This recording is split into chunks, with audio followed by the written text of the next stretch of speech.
देखिए, कुछ चीजों की तो पोल खुल गई और पोल इसलिए खुल गई कि हमने और आपने वो डंका बजते हुए देखा था। बड़े बड़े इवेंट देखे थे हम लोगों ने, और ये भारतीय जनता पार्टी वाले लोग कोई दिन नहीं चूकता था जिस दिन ये नहीं कहते थे कि दुनिया में हम कहां पहुंच गए हैं, हम कुछ बन गए हैं, विश्व गुरु बन गए हैं। सोचिए आप, जो लोग दिन भर ये कहने से नहीं चूकते थे कि विश्व गुरु बनने जा रहे हैं, अर्थव्यवस्था उनकी तीसरे नंबर पे पहुंच रही है, वो आजकल कैसे चुप घूम रहे हैं, मौन हो गए हैं। जो विश्व कहने वाले लोग मौन घूम रहे हैं। और जिस तरीके से लोग लौट करके आए हैं, ये कह देना कि पहले भी ऐसे लोग लौटे थे, लेकिन पहले हमारी अर्थव्यवस्था इस जगह नहीं थी, इतना हम अर्थव्यवस्था का डंका नहीं पीटते थे। और कैसे लोग आए हैं जिन्हें शौचालय नहीं जाने दिया, बाथरूम नहीं जाने दिया।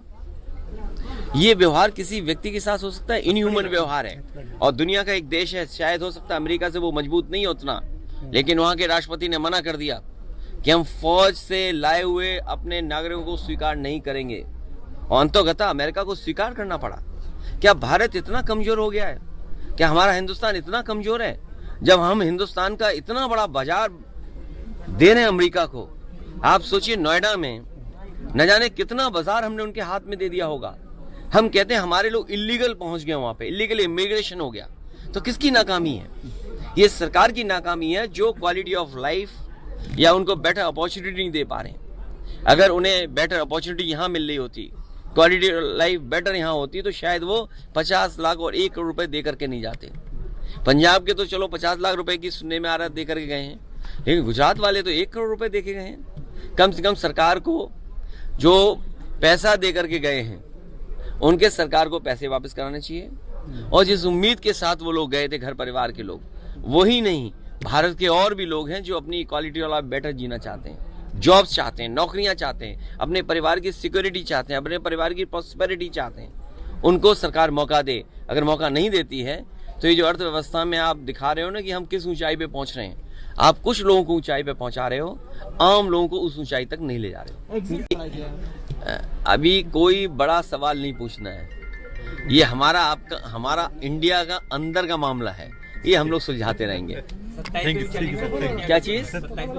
27 में पीडीए चलेगा, और पीडीए के लोग देख रहे हैं कि उनका वोट कैसे छीना जा रहा है, वो कैसे अपमानित हो रहे हैं। उन्हें एसओ की पोस्टिंग नहीं मिलेगी, सीओ नहीं बनाया जाएगा, क्योंकि वो वोट में कहीं ना कहीं आपको दे देंगे।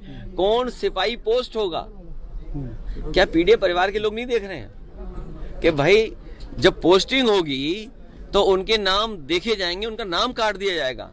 तो ये जो पीडीए के लोगों का अपमान हुआ है, और यही तो हम कहते थे कि बाबा साहब भीमराव अम्बेडकर जी ने जो अधिकार दिया है, उन अधिकारों को छीन रहे हैं। बात ये, वोट ही नहीं डालने दोगे आप, या दूसरे आपके लोग वोट डाल लेंगे, ये कहां की वो है? इसीलिए मैंने कहा कि इलेक्शन कमीशन मर गया है। इलेक्शन कमीशन को जांच करनी चाहिए कि जो मरे हुए लोग थे उनके वोट कैसे पड़ गए, और अगर वोट पड़े हैं तो प्रिसाइडिंग ऑफिसर और जो संबंधित अधिकारी उनके खिलाफ कार्रवाई क्या कर रहा है इलेक्शन कमीशन? जो है ही नहीं वोट, उनके भी डाल दिए। गाड़ी आई और गाड़ियों के नंबर हम कहो तो आपको दे दें। अरे बिल्कुल गठबंधन चल रहा है सर, आपको नहीं पता? हमारा गठबंधन चल रहा है। कल भी तस्वीर देखी होगी आपने। भारतीय जनता पार्टी से क्या उम्मीद करोगे? नोएडा वालों के लिए कोई नई योजना थोड़ी लाएंगे। ये ऐसा ही काम करेंगे, आपका क्या छीन लें, इसी की योजना लाते हैं बीजेपी के लोग। याद रखना, बीजेपी के लोग दिन भर ये प्लानिंग करते हैं कि आपसे क्या छीन लें।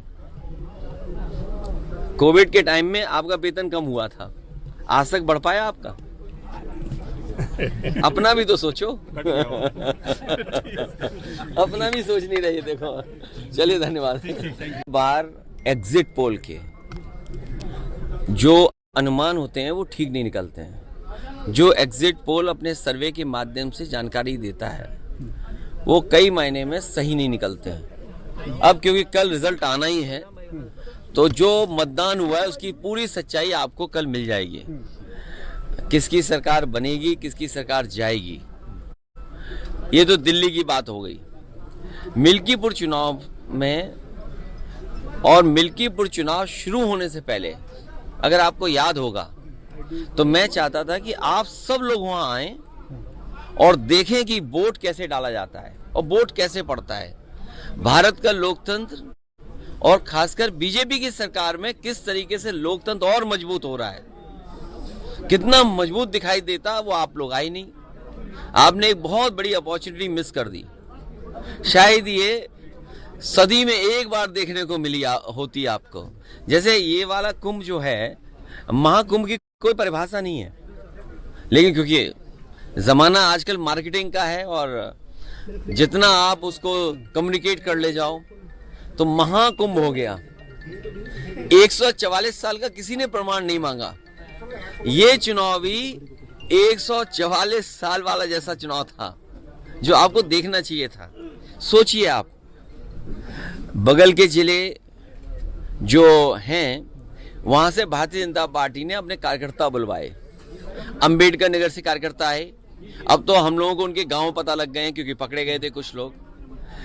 बगल के जिले से अमेठी से लोग आए थे, सुल्तानपुर से लोग आए थे, रायबरेली से लोग आए थे और गाड़ियों के नंबर हैं।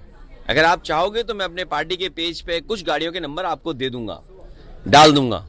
प्रिसाइडिंग ऑफिसरों की आपको वो रिकॉर्डिंग मिल गई होगी जहां पर प्रिसाइडिंग ऑफिसरों से पूछा कि भाई टारगेट पूरा है कि नहीं है और किस टारगेट में आप हैं, आपको 30 वोट डलवाना है फर्जी या 50 वोट डलवाना है या उससे ऊपर। वो भी रिकॉर्डिंग आपको हम लोगों ने जानकारी कर दे दी।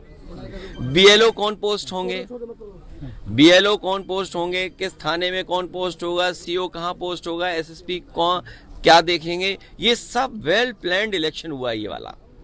ये आपने 144 साल वाला जिस तरीके से कुंभ था उस तरह दुनिया का सबसे अच्छा चुनाव आपने मिस कर दिया। ये अपॉर्चुनिटी प्रेस को मिस नहीं करनी चाहिए थी। लेकिन